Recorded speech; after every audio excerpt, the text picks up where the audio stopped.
कुंभ का ससुराल। बचपन से ही मैं अपनी माँ से महाकुंभ के बारे में सुनती आई हूँ। मेरी माँ बताती थी 144 साल में एक बार लगता है ये महाकुंभ। मुझे तो हमेशा यही लगता था कि जब तक ये 144 साल वाला महाकुंभ लगेगा मैं तो कब की मर खप जाऊंगी। लेकिन देखो किस्मत वाली हूँ, 88 साल की हो गई लेकिन अभी भी सही सलामत बैठी हूँ। अरे दादी, मरे आपके दुश्मन, अभी तो आप 10-20 साल और रहोगी। वीर की बात सुनकर दादी हंसने लगी। अरे नहीं बेटा, बहुत जी ली मैं। अब 10-20 साल और जीने की ना इच्छा बची है ना उम्र। तू मुझे बस इस महाकुंभ के दर्शन करवाने ले जा। कुंभ में नहा के जीवन भर के अपने सारे पापों से मुक्त होना चाहती हूँ मैं, ताकि जब ऊपर जाऊँ तो सीधा स्वर्ग का टिकट कटे मेरा। अरे दादी, आपने ऐसे कौन से पाप किए हैं जिसे धोने के लिए आपको महाकुंभ में डुबकी लगानी पड़े? बहुत ठंड हो रही है, यहीं पर गीजर में पानी गर्म करो और बाथरूम में डुबकी लगा लो। अरे चुप कर नालायक, जितना कह रही हूँ उतना सुन। अभी 2 महीना बाकी है, जल्दी से मेरी प्रयागराज जाने की टिकट करा ले। अभी 2 महीना बाकी है ना दादी, क्यों टेंशन ले रही हो आप? मैं कर दूंगा आपकी टिकट। अभी मुझे ऑफिस जाने के लिए लेट हो रहा है, मैं आपसे शाम में मिलता हूँ। दादी को टालने के बाद वीर जल्दी जल्दी अपने ऑफिस के लिए निकल जाता है। एक हफ्ते बाद दादी वीर की पत्नी सीमा से कहती है, वीर को मैंने कहा था मेरी कुंभ के लिए टिकट करा दे, उसने कराई नहीं अभी तक। आजकल तो रोज ऑफिस से लेट ही आता है, मैंने तो कई दिन से देखा ही नहीं उसे। हाँ दादी, ऑफिस में आजकल बहुत काम रहने लगा है। सुबह भी जल्दी ही निकल जाते हैं और रात में भी ऑफिस से लेट आते हैं। जब तक ऑफिस से लौटते हैं आप सो चुकी होती हैं, इसलिए आपने कई दिन से उन्हें नहीं देखा। आप चिंता मत करिए, आज शाम को आएंगे तो मैं उन्हें याद दिला दूंगी। अरे नहीं बेटा, इतना काम है उसके पास, रहने दे, उसे परेशान मत कर। मैं किशन से कहकर करवा लूंगी। और वैसे भी अब इस उम्र में अकेली तो इतना दूर जाऊंगी नहीं, किसी को तो मेरे साथ चलना ही पड़ेगा ना। ऐसा करती हूँ, अपने साथ किशन और रमा बहू का भी टिकट करवा लेती हूँ। हम तीनों बड़े बुजुर्ग गंगा में डुबकी लगा कर आएंगे। दादी जी, महाकुंभ है, हमें कौन सा दोबारा देखने को मिलने वाला है? 150 साल तक कौन जिंदा रहने वाले हैं? अगर आप जाएंगे तो हम भी आपके साथ जरूर आएंगे। ठीक है, तो फिर मैं किशन से कहकर सबकी टिकट निकलवा देती हूँ। शाम के समय जब सीमा का ससुर किशन दफ्तर से लौटता है तो दादी एक बार फिर कुंभ स्नान की बात लेकर बैठ जाती हैं। अरे माँ की अब उम्र हो चली है, मुझे तो लगता है सठिया गई है अम्मा। एक बात को पकड़ कर बैठ जाती है। अब ये महाकुंभ का नया तुर्रा पाल लिया इन्होंने। मैं कहता हूँ टीवी देखना बंद करवाओ इनका। पूरा दिन टीवी पर अगड़म बगड़म देखती है और फिर हमारा जीना मुश्किल कर देती है। अरे किशन, अब लोग आए के साथ ही गुपचुप करता रहेगा या बाहर आकर अम्मा की भी सुनेगा तू? अब आ रहा हूँ अम्मा, जरा थकान हो गई है, चाय बनवाई है, पीकर आता हूँ। अरे नास पीटे, क्या लुगाई के पल्लू के नीचे बैठकर चाय पिएगा? यहीं दे जाएगी तेरी बीवी चाय। क्या अम्मा, तुम जरा सा लिहाज नहीं करती हो। अब बेटे बहू वाला हो गया हूँ मैं, घर में मेरी भी कोई इज्जत है कि नहीं? अरे चुप कर नालायक, माँ को इज्जत का पाठ पढ़ाएगा। अब बहू आ जरूर गई है घर में, लेकिन तेरी जवानी अभी कहाँ जा रही है? दुकान से आकर यहाँ 5 मिनट मेरे पास नहीं बैठ सकता, सीधा कमरे में भागता है जैसे कल का ब्याला हो। अरे जाने दीजिए ना, क्यों अम्मा जी मुंह खुलवा रहे हैं आप दोनों को तो अपनी इज्जत की पड़ी नहीं है, लेकिन मुझे बहू के सामने अपनी इज्जत की भजिया नहीं बनवानी। इनकी तरफ से मैं माफी मांगती हूँ अम्मा, जाने दीजिए। आप बताइए क्या कह रही थी आप? अब करी ना इस पते की बात। तू ये बता, करा दी तूने टिकट? अरे अम्मा, अभी बहुत टाइम है, प्रयागराज ही तो जाना है, चांद पे थोड़ी ना जाना है जिसके लिए महीनों पहले से तैयारी करनी पड़े। आप चिंता ना करो, मैं सब मैनेज कर लूंगा। बस आप ना अपने घुटनों की मालिश कराकर एकदम फिट फाट हो जाओ। लास्ट मोमेंट पर आप पीछे मत हट जाना। बेटा, बचपन में तेरे घुटने चटकने लगे, लेकिन मैं तो अभी तक एकदम फिट हूँ। अरे खेतों में काम किया है हमने, बहुत ताकत है मेरे अंदर अभी।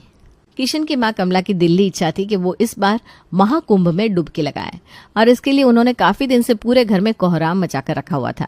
लेकिन जब बेटे किशन ने जिम्मेदारी अपने कंधों पर ली तो कमला देवी के मन को थोड़ा संतोष हो गया। पूरे 2 महीने बाद, अरे किशन, ये टिकट कराने की जिम्मेदारी तूने अपने माथे ली थी ना? क्या बात है बेटा, पूरे 2 महीने बीत गए, महाकुंभ को शुरू हुए भी 3 दिन गुजर गए, तेरे मुंह से तो कुछ आवाज ही नहीं निकल रही। अब कुछ बोलेगा या ऐसे ही दही जमा कर बैठा रहेगा मुंह में?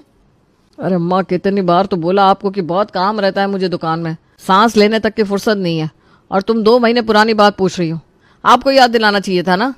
अच्छा, बहुत काम रहता है तुझे। लुगाई को दिन में 2-2 बार फोन करना तो नहीं भूलता, माँ के काम कैसे भूल जाता है? देख किशन, कान खुलकर सुन ले, चाहे जो हो कुंभ मेला तो मैं जाकर रहूंगी, वरना मुझसे बुरा कोई न होगा। अरे अम्मा, क्यों बात बात पर फैलने लगती हो आप? अभी कर दे रहा हूँ ना आपकी टिकट। 2 मिनट लगता है आजकल टिकट में। अब ये आपका जमाना नहीं रहा कि लाइन में लगकर धक्के खाकर टिकट बुक होगा। यहाँ बटन दबाया और खट से टिकट। अरे ये तेरी पटर पटर कैंची की तरह चलती जुबान अचानक से रुक कैसे गई? जुबान को लकवा मार गया क्या?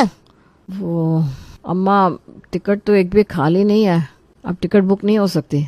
छोटी छोटी बातों पर मन भर खरी खरी सुनाने वाली कमला ने उस बात पर तो किशन और रमा को इतनी जली कटी सुनाई कि कान के पर्दों से खून बह निकला।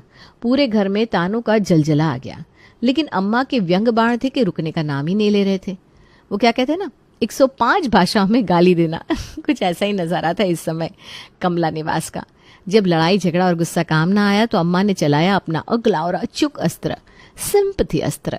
अगले दिन, बहू, मेरी तबीयत कुछ सही नहीं लग रही, आंखों के आगे बार बार अंधेरा छा रहा है। तेरे बाबूजी दिख रहे हैं, बार बार कह रहे हैं, बुढ़िया कितना जिएगी, अब चल मेरे साथ।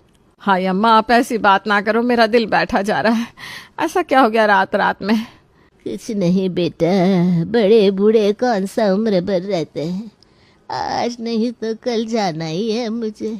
बस एक बात का मलाल रह गया मन में, जिस आस में इतनी लंबी जी गई वो ख्वाहिश पूरी ना हो सकी।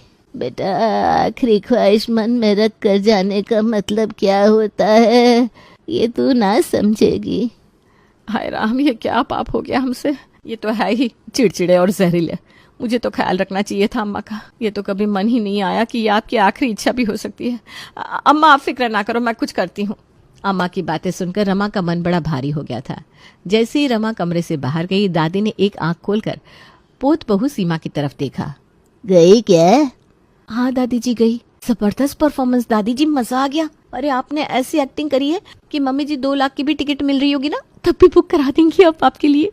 अरे माँ, इनकी कच्ची गोली थोड़ी ना खेली है मैंने, कुंभ स्नान तो करके रहूंगी मैं। सुनिए जी, चाहे जो करिए, लेकिन कुंभ तो हम जरूर जाएंगे। मैंने कह दिया मतलब कह दिया। ओ महारानी, तुम्हारे कह देने से ना टिकट मिलेगा ना होटल में कमरा। होटल में कमरा क्यों ना मिलेगा? आग लग गई है क्या सारे होटलों में? 10,000 का एक कमरे का 1 रात का चार्ज है।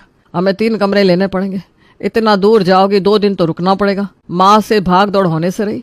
कहाँ पहुंच रहा है खर्च, कुछ समझ में आ रहा है तुम्हें? बस कह देने से सब नहीं होता। अम्मा की आखिरी इच्छा है, और उन्होंने कहा कि अगर कुंभ नहीं तो प्रॉपर्टी भी नहीं, 1 फूटी कौड़ी नहीं देंगी हम लोगों को। दुकान भी अपने भतीजे मोंटू को देकर जाएंगी वो। देखो, ट्रेन की जगह बस से चल सकते हैं, लेकिन होटल का क्या करें ये बताओ। पति की बात सुनकर रमा कुछ देर के लिए शांत हो जाती है। एक उपाय है। मेरी दूर के रिश्ते की बहन है ना, वो प्रयागराज में रहती है, मैं उससे बात करती हूँ। मिलने के बहाने जाएंगे और मजे से कुंभ स्नान करेंगे। ना हींग लगेगी ना फिटकरी, रंग चोखा ही चोखा। होटल के 60,000 बचाने की खुशी में रमा अपनी बहन को फोन घुमा देती है। राम राम कल्लो जीजी, कैसी हैं आप? बड़े दिन से याद आ रही थी आपकी। कल तो आपके बारे में अपनी बहू को बता रही थी, और उसके बाद जो हिचकी लगी मुझे, क्या ही बताऊं। सच्ची बहुत साल हो गए आपको देखे। वैसे अभी प्रयागराज का मौसम कैसा है? मौसम तो ठीक है रमा, लेकिन मूड मेरा बड़ा खराब चल रहा है आजकल। आजकल रिश्तेदार सब मतलब के यार हो गए। एक के बाद एक रिश्तेदारों की लाइन से लग गई है, जिससे देखो रिश्तेदारियां निकाल कर मुंह उठाकर चला आ रहा है। क्या बात कर रही हो? लेकिन ऐसा क्यों? अरे वही महाकुंभ लगा है ना इधर, हर कोई लगा है जुगाड़ में कि बिना खर्च के अमृत स्नान का पुण्य मिल जाए। एक बात बता, मन में इतना छल कपट रखकर कुंभ स्नान का क्या ही फायदा मिलेगा किसी को? तो विश्वास नहीं करेगी, अभी कलकत्ता वाली मौसी गई है, और पता है जाते हुए मेरे पोते के हाथ में 10 रुपए पकड़ा गई। अरे अरे, मुझे तो पता ही नहीं था कि उधर कुंभ चल रहा है। ठीक बोल रही हो आप, लोग मौका ढूंढते रहते हैं आजकल दूसरे को परेशान करने का। अरे तू छोड़ना इन मुफ्तखोर रिश्तेदारों को। तू बता, अचानक जीजी की याद कैसे आ गई तुझे? वो जीजी, बस आपसे मिलने की इच्छा हो रही थी तो सोचा मिलाते हैं। ठंड के मौसम में घूमने का अलग ही मजा होता है, गर्मियों में तो मेरा नुक्कड़ तक जाने को भी दिल नहीं करता। अच्छा, आ जाना, क्या प्रॉब्लम है? कल्लू से कंफर्म करने के बाद रमा खुश होकर पति को बताती है, देखिए रहने का इंतजाम तो हो गया है, लेकिन मैंने उसे सच नहीं बताया कि हम उससे मिलने नहीं बल्कि कुंभ मेले के लिए आ रहे हैं। कुंभ दर्शन करने वालों से तो वो पहले से ही उखड़ी बैठी थी, उन्हें बता देती कि मैंने भी इसीलिए फोन किया है तो मुंह की खानी पड़ती।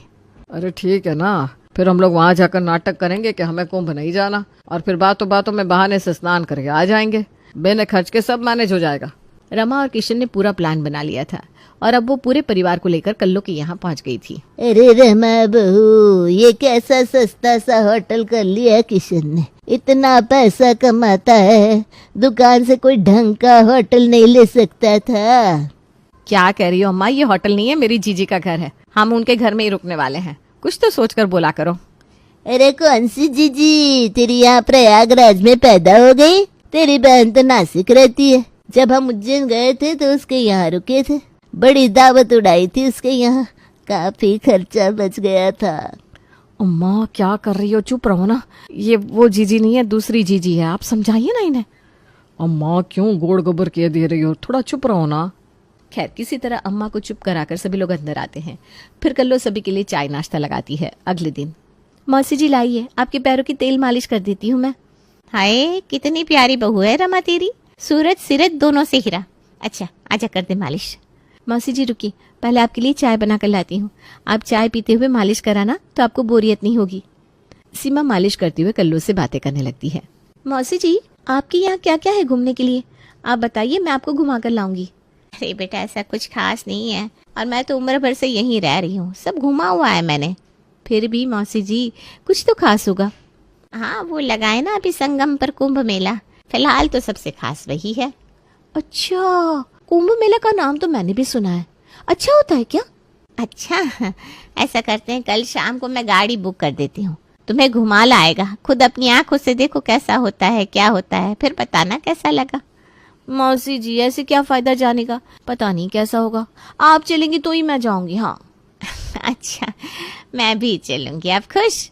रात को कमरे में, अरे सीमा बहू, तूने तो ऐसा तीर चलाया जाकर खट से बिल्कुल निशाने पर जा लगा। मैं तो सोच सोच कर परेशान थी क्या बहाना बनाकर कुंभ घूमने जाऊं, और तूने तो खुद जीजी के हाथों ही अपने लिए गाड़ी बुक करवा दी। ये हुई ना रमा की बहू वाली बात। रमा की बहू वाली नहीं, इससे कहते हैं 100 सुनार की 1 लुहार की। तुम लोग क्या गोल गोल बातें कर रहे हो, मुझे समझ में ही नहीं आ रहा। दादी, आप बस कुछ बोलना नहीं, चुपचाप पहले कुंभ में डुबकी लगाओ, बाकी बातें बाद में बताएंगे। मतलब तुम लोग मिलकर उस कल्लो को पागल बना रहे हो, उसे पता ही नहीं था कि हम लोग यहाँ उससे मिलने नहीं बल्कि कुंभ में डुबकी लगाने आए हैं। तभी मैं कहूँ, ये अचानक से प्रयागराज में कौन सी जीजी पैदा हो गई इस बहू की। अरे अम्मा, सही बताऊं तो मुझे खुद याद नहीं था कि प्रयागराज में कल्लू जीजी भी रहती है। मैं तो खुद आखिरी बार अपने भतीजी की शादी में मिली थी इनसे, शक्ल भी भूल गई थी। वो तो भला हो सोशल मीडिया का, वहाँ से इनकी सारी डिटेल निकाली मैंने, और फिर क्या, आ गए यहाँ। आपको पता भी है, होटल के कमरे 10-12 हजार से कम के नहीं मिल रहे थे। तो तुम मुझे पहले ही बता देते ना। चलो, जो कर रही हो सब ठीक कर रही हो, अब तो कल कुंभ में डुबकी लगाने की तैयारी बना लो। एक बार कुंभ स्नान हो जाए फिर हम अपने घर को चले। ठीक कह रही हो अम्मा, हम कौन सा यहाँ पर बसने आए हैं, बस कुंभ दर्शन करने आए हैं, कल फिर रात की ही बस पकड़ लेंगे। इधर रमा का पूरा परिवार कल्लो के साथ चली हुई चाल के बारे में बात करके मजे ले रहा था। उधर दरवाजे पर खड़े होकर कल्लो ने रमा की पूरी बात सुन ली थी। तो इसका मतलब रमा, तूने भी मुझे धोखा दिया, तू भी यहाँ पर उन मुफ्तखोर रिश्तेदारों की तरह सिर्फ होटल के पैसे बचाने के लिए आई है। अगर ये बात भी थी तो मुझसे खुलकर कह देती, मैं कौन सा तुझे अपने घर में आने से मना कर देती। लेकिन ये जो तूने मेरी भावनाओं के साथ खेल खेला है ना, इसके लिए मैं तुझे माफ नहीं करूंगी। अब तो तुझे मेरे इमोशंस को हर्ट करने की कीमत चुकानी ही पड़ेगी। अगले दिन अम्मा, रमा, उसकी बहू और बाकी के परिवार वाले कुंभ मेला जाने के लिए तैयार हो रहे थे, तभी उनके पड़ोसी गिरती पड़ती हालत में वहां आते हैं। कल्लो बहन, एक गिलास पानी पिलाओ जरा। अरे भाई साहब, आपकी हालत तो बड़ी बुरी लग रही है। क्या बात है, किसी से लड़ाई झगड़ा हो गया क्या? अरे नहीं बहन जी, लड़ाई झगड़ा नहीं हुआ। वो तो मैं अपने रिश्तेदारों के साथ कुंभ मेला गया था। पूरी रात लाइन में खड़े रहे, तब जाकर सवेरे नंबर आया। और उसके बाद भी इतनी धक्का मुक्की, ऐसी मार कूट मची है वहाँ पर। स्नान करने के बाद वहाँ से निकलते निकलते मेरी हालत ऐसी हो गई। मैं तो कह रहा हूँ किसी भी बड़े बुजुर्ग और कमजोर दिल वाले को वहाँ जाना ही नहीं चाहिए। मैं तो बस किसी तरह अपनी जान बचाकर लौटा हूँ। क्या बात कर रहे हैं आप भाई साहब? बिल्कुल ठीक कह रहा हूँ बहन जी। अरे घर पर ही गंगा जल से स्नान कर लो, लेकिन वहाँ जाकर तो बड़ी बुरी स्थिति होने वाली है। वैसे आप लोग भी कहीं जा रहे थे क्या? सब लोग तैयार नजर आ रहे हैं। अब क्या बताए भाई साहब, हम तो खुद कुंभ ही जा रहे थे। वो मेरी बहन आई है ना, तो हमने सोचा बच्चों को घुमा लाते। क्या बात कर रही हैं आप? अरे इतनी बुजुर्ग महिलाएं आपके साथ है, वो कोई बच्चों को घुमाने लायक जगह है? साधु और नागा बाबा का ऐसा हुजूम चल रहा है कि ना पूछो। वहाँ की भीड़ देखकर ही घबराहट होती है। पड़ोसी तो कुंभ की सारी कहानी सुनाने के बाद वहां से लौट गए थे और इधर दादी को भीड़ और धक्का मुक्की के नाम से घबराहट होने लगी। रमा, बस हो गया मेरा कुंभ स्नान, तू ऐसा कर, कैंसिल कर, मुझे नहीं जाना कुंभ में। अरे भैया, भीड़ में मरना नहीं चाहती मैं तो इज्जत की मौत मरूंगी। बेटा तुम्हारी दादी सही कह रही है, मेरी बिना हिम्मत जवाब दे गई है। और मैं कौन सा जवान हो रखी हूँ, वहाँ भगदड़ मच गई तो मैं भी संभल नहीं पाऊंगी। तुम ऐसा करो, अपने घर वापस चलो, हमें कहीं नहीं जाना। पड़ोसी से आंखों देखा हाल सुनाने के बाद सभी की इच्छा दम तोड़ गई थी और इस तरह बिना कुंभ के दर्शन किए बेचारे सभी लोग वापस अपने घर की ओर लौट जाते हैं। मेरे साथ शतरंज खेलने चली थी ना तू रमा, ये देख, इससे कहते हैं शह और माल। प्रयागराज तक पहुंचकर भी कुंभ में डुबकी नहीं लगाने दी मैंने तुझे। आगे से किसी के साथ छल कपट करने से पहले 100 बार सोचेगी तू। अगले दिन रमा, जरा इधर तो देख, टीवी में दिखा रहे हैं प्रयागराज में कुंभ मेले की बहुत अच्छी व्यवस्था कर रखी है। न कोई भीड़ है न भगदड़। और तेरी बहन का पड़ोसी कह रहा था वहाँ भगदड़ मची पड़ी है। रमा को भी कुछ समझ में नहीं आ रहा था। तभी रमा ने सोशल मीडिया पर कल्लो जीजी को कुंभ में डुबकी लगाते हुए फोटो देखी तो वो सारा माजरा समझ गई। कोई भगदड़ नहीं थी वहाँ।